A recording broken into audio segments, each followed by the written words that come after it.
Todos de nuevo, bienvenidos a Terror Desconocido. Hoy voy a comentaros la película Noche Infernal.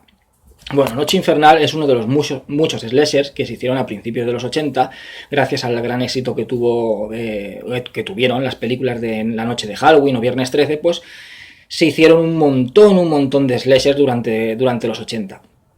Y este es uno de mis favoritos.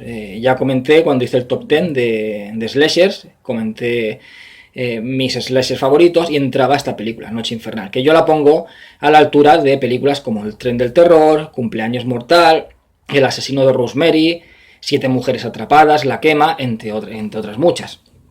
No confundir esta película con otra que tiene el mismo título, que también se llama Noche Infernal, protagonizada por Christopher Lee y Peter Cushing, que es de finales de los 70. Esta película es del año 1981, no tiene nada que ver una con la otra, salvo que tienen el mismo título. Esta película está protagonizada por Linda Blair. ¿Quién no recuerda a Regan McNeil, del Exorcista, la niña del Exorcista? Bueno, pues después de la película del Exorcista fue un poco relegada, digamos, a películas de terror de serie B. No llegó a crearse un gran nombre, no llegó a tener una gran fama, como la verdad que como se le preveía después de la magnífica actuación que hizo en esa gran obra maestra que es El Exorcista. Pero luego la carrera no fue como se esperaba que tenía que haber sido, que debería haberla levantado lo más alto, quizá por el fiasco que fue la del Exorcista 2, El Hereje, y fue relegada a películas de terror de serie B, y en fin, más o menos fue tirando un poco por ahí su carrera. Esta es, dentro de las películas que he visto yo, después del Exorcista, que ha hecho Linda Blair, ha hecho también otra que se llamaba Grotesque o algo así, un rollo así, pues esta es la que más me gusta, porque esta película la verdad es que me gusta bastante, la considero un muy buen slasher. Y para mí, como digo, la tengo entre los mejores slashers de la época. Puede que haya gente que la vea y diga, pues es un slasher normal y corriente, pues el típico slasher, ¿no? Y tal. Bueno, pues sí, pero a mí le tengo cariño a esta película y me gusta bastante. Yo la tengo englobada dentro de los mejores slashers que hay para mí. Esta película de Noche Infernal. Bueno, la película yo la conocí, como muchísimas otras, cuando era pequeño, pues yo me he tragado infinidad de películas de terror y como a veces he comentado en otros vídeos, habían dos programas que ponían películas de terror cuando yo era niño en televisión. En la 2 estaba Alucine, que lo hacían los viernes a las 12 de la noche, y en Antena 3 estaba Noche de Lobos, que lo hacían a las 11 de la noche, los domingos. El caso es que cuando hacían alguna película en Noche de Lobos, a veces me quedaba a verlas y otras veces, pues como tenía que madrugar para ir el lunes al colegio, pues la ponía a grabar y la veía al día siguiente. Y esta fue de esas que las puse a grabar y la vi al día siguiente. O sea, no la vi esa misma noche que la pusieron. Y la película me encantó. O sea, la película me encantó. Por eso digo que le tengo un gran cariño a esta película. Me encantó. Lo primero porque a mí, como siempre he comentado, me encantan las películas que se encuentran en un sitio, unas cuantas personas en un sitio cerrado, en plan claustrofóbico. O sea, estás encerrado en una mansión, en un castillo, en una casa, no puedes salir y hay algún peligro que ya puede estar de fuera intentando entrar adentro, como por ejemplo puede ser La Noche de los Muertos Vivientes, estar en una casa y los muertos vivientes intentan entrar y tú tienes que impedirlo, como sea, pues tapiando las ventanas, las puertas, pero sabes que al final van a entrar. Entonces tienes que armarte lo mejor que puedas e intentar buscar un plan B, alguna otra salida que pueda haber, pero sabes que al final el refugio te va a durar poco, o bien que el peligro ya está dentro de la casa, es decir, tú estás dentro y no sé, la casa está encantada, hay fantasmas, hay un asesino que va por ti y no puedes salir y tienes pues que intentar esconderte, intentar huir, intentar defenderte dentro de esa casa. Entonces esa temática ya de por sí me llama mucho la atención y esta película contiene esta temática. La película trata pues eso, pues es la típica fiesta que hacen los adolescentes de estos universitarios. Hay una hermandad que es de estas me anoté aquí el nombre, ¿cómo era el alma? Alfa Signa, por las típicas hermandades de estas que hay americanas en los institutos y en las universidades y tal, y entonces celebran una fiesta que le llaman Noche Infernal. Y es una fiesta así tipo Halloween, en la cual van todos disfrazados y tal, y se supone que hacen iniciación para aquellos que quieren entrar en esta hermandad, pues se supone que tienen que pasar la noche en una mansión, tienen que pasar una noche entera en una mansión, que en la que se supone pues que ocurrió algo terrible adentro. En esta mansión resulta que vivía un tipo, y el tipo pues vivía con su mujer, era un millonario, y todos los hijos que tenía pues nacían deformes o nacían malos. El primer hijo que tuvo nació también con una deformidad, luego probó otra vez y tuvo una hija que también nació así deforme, luego tuvo otra hija que nació sorda, muda y ciega. O sea que todos los hijos que tenían algún tipo de problema físico, algo que él intentaba cada vez tener algún hijo que fuera su heredero, su descendiente, pero que no tuvieran ningún tipo de problema físico, ningún tipo de deformidad, ninguna tara física que le impidiera pues ser el heredero que ese millonario quería. Y lo probó por cuarta vez, y el cuarto hijo pues nació súper deforme, fue el peor de todos, nació súper deforme. Ese hijo le llamó Andrew, el apellido era Gard, sí, Andrew Gard, ¿no? El padre era Raymond Gard, sí, Raymond Gard, y el hijo, este último que tuvo, es Andrew Gard. El caso es que el tipo pues enloqueció. Esta historia la está contando el líder de este grupo, de los Alpha Signa, esto antes de que los iniciados entren a pasar la prueba dentro de esa mansión. Pues les dice eso, que hace 50 años pues el tío se volvió loco al ver que no podía tener el heredero que él esperaba, y que cada hijo que tenía pues salía con una deformidad peor que el anterior. Pues los mató a todos, mató a todos los hijos menos al último, menos a Andrew Gard, menos al que era en realidad más deformado. A este le tocó lo peor, o sea, le tocó ver cómo mataban a su madre y cómo mataban a sus hermanos, y cómo el padre se suicidaba, porque después el tipo se suicidó. El caso es que ya ves el trauma, joder, el trauma que tienes un hijo que es, encima, aparte de estar deformado, es que estaba totalmente enloquecido, o sea, era como un animal, casi no razonaba. Entonces, delante de él, encima, mostrarle el trauma de eliminar a toda la familia delante de ese niño, pues es algo pues traumático. El caso es que cuando llegó la policía encontraron solamente 3 cadáveres. Dice, no sé qué 3 cadáveres pueden ser, si los 3 cadáveres de los 3 hermanos o el cadáver de la madre de los hermanos, en fin. O sea, dijeron que la policía solamente encontró 3 cadáveres y que jamás apareció este chico. Andrew Gard jamás apareció en ningún lado. Lo buscaron por todos los lugares de la mansión y nunca apareció, y pensaron pues que el tipo se había largado y ya está, simplemente eso. El caso es que, bueno, eso puede ser verdad, puede ser mentira. Ya se sabe que hay sucesos que con el tiempo son modificados, se convierten en leyendas urbanas, son exagerados, y a lo mejor no es del todo cierto, o pasó parte de lo que se cuenta y no es del todo verdad, o hay partes que son verdades y partes que no. Puede ser al final que encontraran a toda la familia muerta, o que detuvieran a este niño, a Andrew Gard, al niño deforme. Bueno, el caso es que esa es la historia que cuentan un poco para atemorizar a los que quieren entrar en la hermandad, a los iniciados, ¿no? Un poco la parte de esa iniciación es que te cuentan esa historia, porque dicen en la como dice, cuentan por ahí la gente de que Andrew Gard, el niño este deforme, vive escondido aún en la mansión. Se escondió porque son mansiones que tienen un montón de pasadizos secretos, de cámaras ocultas, habitaciones secretas, pues que vive ahí escondido, y que aún sigue ahí escondido, traumatizado por lo que hizo su padre, por ver morir a toda su familia delante de sus ojos. Bueno, el caso es que los chavales pues no le dan importancia a lo que cuentan. Pues nada, es una tontería, un rollo de iniciación, y entran a la mansión. Pues cierran la valla con un candado y tienen que permanecer 6 horas en el interior de esa mansión. Entran 2 parejas, entra Linda Blair, que es la protagonista, la final girl, es Linda Blair, un chico y otro chico con otra chica, o sea, son 2 parejas. Y el caso es que los que quedan fuera, que uno de ellos, como digo, es el líder de esta del Alpha Signa de esta hermandad, pues intenta un poco como asustarlos, ¿no? Hacerles bromas, hacerles putadas. Es como que ha preparado ya la mansión con trampas para asustarlos. Por ejemplo, pues tienen altavoces escondidos en la mansión donde se oyen gritos. El tipo desde fuera conecta esos altavoces para que se oigan sonidos de gritos, ¿no? Enseguida ellos pues se dan cuenta de que son altavoces y de que son gritos que están grabados.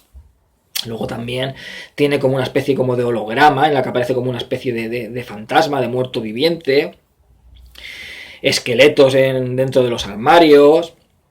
También hay como una especie de espejo que es un doble espejo, que cuando una chica se está mirando en el espejo, que está como maquillándose, él en la parte de atrás se pone como una máscara de un zombie, se ilumina la cara, es como que sale como el reflejo en el espejo, pero la tipa va así borracha y como que no se entera mucho. El caso es que les están haciendo así como putadillas desde fuera, un poco para acojonarlos, pero lo que no saben en realidad es que sí que hay alguien dentro de la mansión que los va a ir matando poco a poco. No es un spoiler esto, porque en un slasher ya se sabe que tiene que haber un asesino que vaya matando a los chavales uno a uno, y es que es un slasher en realidad esquemático, o sea, esquemático, es el típico slasher. Tenemos el grupo de chavales, tenemos al asesino que va a ir matándolos uno a uno, tenemos la Final Girl, y ya está. De ahí que funcione más o que funcione menos, eso ya depende de la persona que lo vea. A mí es una película que sí que me gusta mucho. ¿Por qué? Porque tiene muy buen ritmo. A partir de que aparece este asesino al que apenas podemos ver, sí que vemos en ciertos momentos un poco de la cara que vemos que tiene cierta deformidad, pero generalmente no lo vemos bien. Vemos como si fuera... El tipo va vestido de negro, tiene las manos así como ennegrecidas, parece que se nota que es como un salvaje, se nota el aspecto que tiene, que es como un salvaje, se esconde mucho entre las sombras, camina muy rápido, es como una especie de salvaje que se ha criado ahí, escondido en la mansión, entre los bosques, quizá cazando para poder alimentarse, y es pues eso, pues como una criatura salvaje, en plan Jason Voorhees al principio, cuando empezaban las de Viernes 13, que se había criado en el bosque, antes de convertirse ya a partir de la sexta en un muerto viviente. Pues era como un salvaje que se había criado en el bosque y comía de lo que cazaba y tal. Pues esto es lo mismo, viene a ser ese rollo Jason del principio, pues un poco así, de vez en cuando se ve un poco la cara así un poco deforme, pero casi no se le ve la cara, casi siempre está un poco escondido entre las sombras. Y hay dos tipos de slashers, o sea, están los slashers que se toman un tiempo, o sea, son slashers más pausados, en los cuales el asesino hace como una especie de seguimiento, una especie de acoso, una especie de observación antes de matar a las víctimas, como por ejemplo la magnífica y maravillosa Noche de Halloween, y otras películas que también lo han llevado muy bien, esta manera de hacer, como por ejemplo El asesino de Rosemary, La quema, por decir un par más. También Sé lo que hicisteis el último verano, también va un poco en ese rollo. Le cuesta un poco al asesino entrar en materia. Es como que vemos que en un principio está como acechando a las víctimas, está como estudiándolas, está como poco a poco ganando terreno a la hora luego ya de atacar. Pero luego están los slashers que van a saco, que van ya desde el principio en plan el asesino, pum, va cargándose uno a uno hasta que termina con todos, pues rollo Viernes 13, El tren del terror, etcétera. Que esta, por ejemplo, tiene bastantes puntos en común con El tren del terror, es decir, gente disfrazada por el tema de la fiesta, en El tren del terror también era una fiesta de fin de curso, y lugar claustrofóbico del que no pueden salir. En El tren del terror era un tren y aquí tenemos una mansión. Primero el asesino empieza a matar a la gente que hay fuera, que son los que están gastando las bromas a los de dentro, los que están preparando esas trampas, esas bromas para asustar a los de dentro. Entonces lo primero que hace este asesino es matar a los de fuera para luego centrarse en los que hay dentro de la mansión. Lo que también tiene de bueno esta película, y es un detalle bastante original, porque lo que también se preocupaban por lo menos en los slashers que hacían a principios de los 80 es que cada uno tuviera, digamos, su toque especial. Tuvieran algo de original y tuvieran un toquecillo que los diferenciaran del resto de slasher, aunque la temática fuera la misma, asesinos, chavales que van muriendo, etcétera, pero que tuvieran algo que lo distinguiera. Por ejemplo, Cumpleaños Mortal tenía unas muertes muy estrafalarias, muy originales, muy bizarras. Tenía pues eso que lo distinguía de otros slashers. El tren del terror, un asesino que iba cambiando de disfraz, no era el típico disfraz que va siempre con la misma máscara, con el mismo aspecto, no, era como un camaleón que se iba disfrazando, desaparecía y aparecía por otro lado, parecía como una especie de mago, pues tenía ese detalle. Y esta película, por ejemplo, tiene el detalle de que nos situamos en una mansión y como van disfrazados los protagonistas, van disfrazados como de personajes de época. Uno va disfrazado de Robin Hood, otro va con el líder de la hermandad, esta va con una especie como de capa que parece rollo pues con de Drácula podría ser, ¿no? Va con una capa o también de estos de estas personas de la aristocracia, ¿no? De la Edad Media y tal. Linda Blair también va con un traje de estos de época. Entonces, esto unido a que están dentro de una mansión, le da un toque gótico. Le da un toque gótico a la película, porque aquí tenemos lo típico que vemos en el cine de terror gótico, que hemos visto en el gótico inglés de la Hammer, o en las películas góticas italianas, estas de Mario Bava. Aquí tenemos una gran mansión, tenemos pasadizos ocultos, tenemos cámaras secretas, habitaciones secretas. Todo lo típico que hay en cualquier película de terror gótico lo tenemos aquí, pero unido a que esto es un slasher. O sea, es como una especie de mezcla entre un slasher con esa atmósfera y esa ambientación gótica, lo que le da, como digo, una muy buena ambientación, y esa ambientación crea una muy buena atmósfera.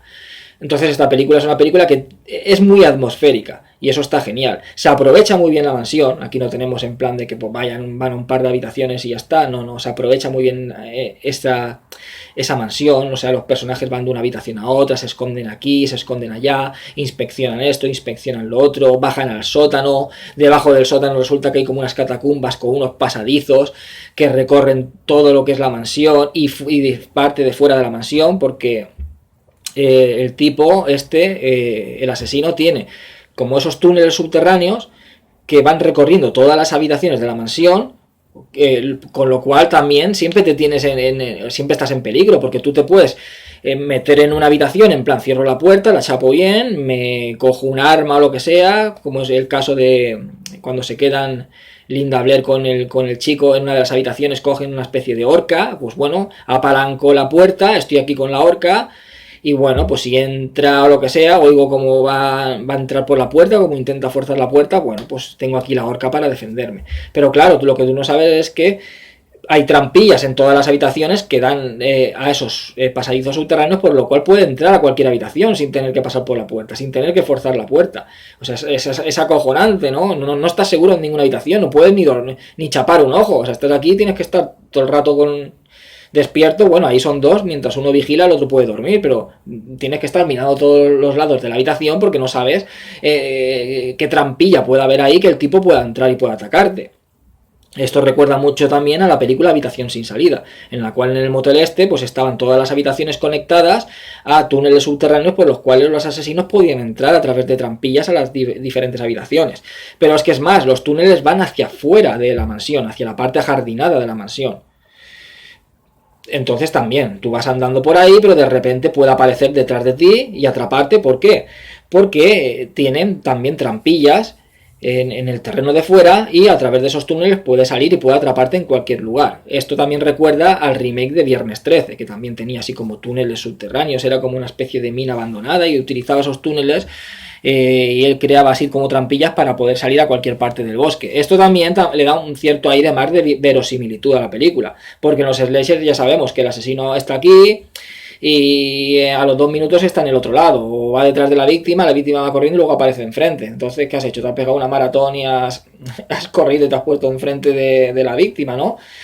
Pues digamos que así tienes una explicación. La explicación es de que, vale, tú puedes ir corriendo para aquí y para allá, pero el tío tiene túneles, se conoce los túneles por donde van y por donde paran, hacia dónde derivan esas compuertas, esas trampillas por las que puede salir, por lo tanto te tiende la trampa. Tú vas corriendo por ahí, pero el tipo sabe que se mete por aquí, en un momento atajado por debajo tierra y te aparece enfrente. O sea, ya le da cierto aire de más verosimilitud lo que sería la temática slasher. Un poco lo que también intenta explicar esta película que era...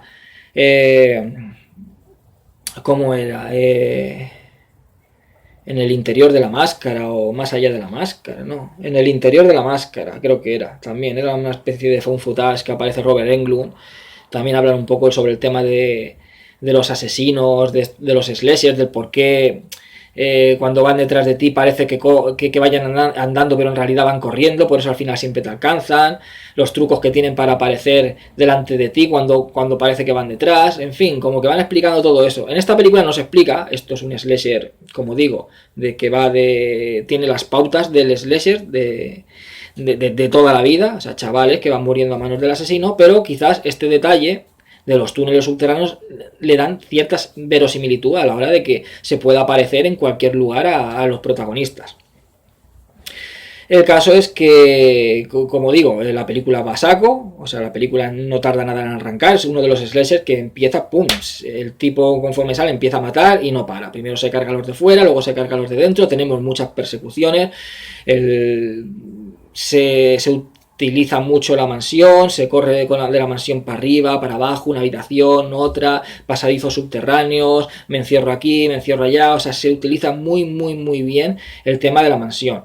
Al final tiene una especie de sorpresa, no lo voy a contar porque, bueno, ya como digo, estoy contando de más, pero tampoco estoy revelando nada porque estoy hablando de como si hablara de cualquier otro slasher. Los slashers funcionan así.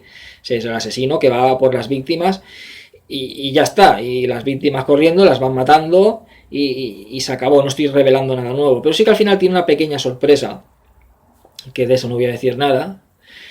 Y bueno, es una película que yo recomiendo bastante. Si os gustan los slashers, es una película que yo creo que os va a gustar mucho porque es un buen slasher, es un bueno. Que os guste más o que os guste menos que otros, ya eso depende, eso es subjetivo, depende de cada persona. A mí me gustó mucho, le tengo mucho cariño porque, como digo, yo flipé, yo era niño y de repente al día siguiente me pongo a ver Noche Infernal y yo flipé, hostia, en la mansión y están ahí encerrados y no pueden salir y el tipo deforme que va, aparece por un lado, por una trampilla aparece, tal, luego hay una habitación secreta, un pasadizo subterráneo, y yo flipé con la película, a mí me encantó. A mí, como digo, es uno de mis slashers favoritos. Es uno de mis slashers favoritos, de siempre, Noche Infernal. Me encanta esa película.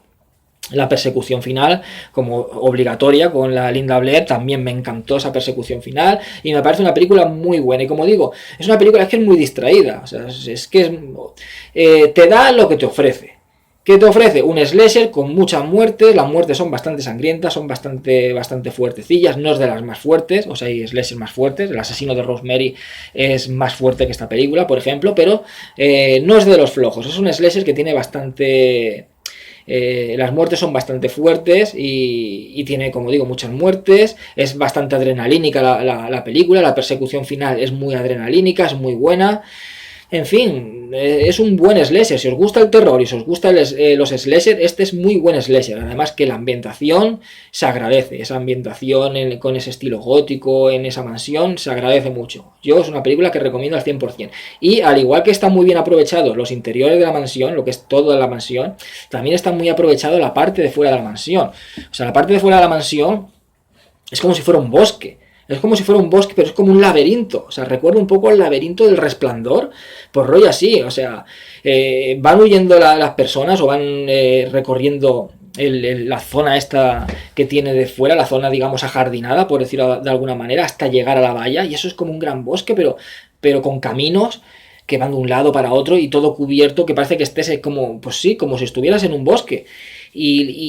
Y estás en tensión porque no sabes en qué momento va a aparecer, porque como digo, o sea, el tipo tiene trampillas por todos los lados, o sea, igual te puede aparecer detrás y entonces estás en un lugar oscuro, no sabes por dónde vas cogiendo un camino, vas cogiendo otro y todo lleno de arbolada por la noche que no ves un carajo y ya digo, tienes que tener ojos en la espalda porque no sabes si te va a aparecer enfrente, si te va a aparecer de lado, si te va a aparecer detrás, si te va a enganchar debajo, porque puede perfectamente haber una de las trampillas y agarrarte debajo. Eso le hace a una de las chicas, a la primera chica que mata. En fin, está todo eso muy bien aprovechado. O sea, es un buen slasher. Es un buen slasher. No es de los más conocidos, porque también se hicieron tantos en la época que, bueno, pues también había que destacar mucho para que fuera conocido. No sé, el asesino de Rosemary, por ejemplo, tiene unas muertes brutales, flipantes, realizadas por Tom Savini. Entonces, pues destacó mucho por eso. El Tren del Terror destacó también pues por el tema de que es una película muy claustrofóbica. Jamie Lee Curtis, que venía ya de La Noche de Halloween y de Sanguinario, pues bueno, pues no, Sanguinario creo que fue posterior a esta, pero bueno, venía de La Noche de Halloween y ya era una estrella del cine de terror. Y entonces, bueno, pues teníamos una película también muy claustrofóbica, muy bien realizada, muy bien ambientada, y también destacó bastante. Entonces esta es como que entró, y aunque fue un muy buen slasher, pero como que pasó más desapercibido, no es de los slashers más conocidos. Yo, como digo, la conocí por esto, ponían muchísimas películas en estos programas, tanto en Alucine como en Noche Infernal, iba a decir, como en Noche de Lobos, y yo vi esta película y a mí de niño, como digo, me gustó muchísimo. A día de hoy me gusta muchísimo también, le tengo un gran cariño a esta película y la considero un muy buen slasher y yo la recomiendo. Aparte que sí, que como digo, puede gustar a lo mejor otros slasher más, pero si os gusta este subgénero del terror, esta película os va a gustar porque cumple al 100% con todos los patrones del subgénero. Mucho mejor que muchos slashers que se hicieron después o slashers que se han hecho recientemente, muchísimo mejor. Es un slasher muy bueno. Yo la recomiendo. En fin, espero que os haya gustado mucho el vídeo. La semana que viene comentaré alguna otra película. Que seáis todos muy felices y hasta siempre.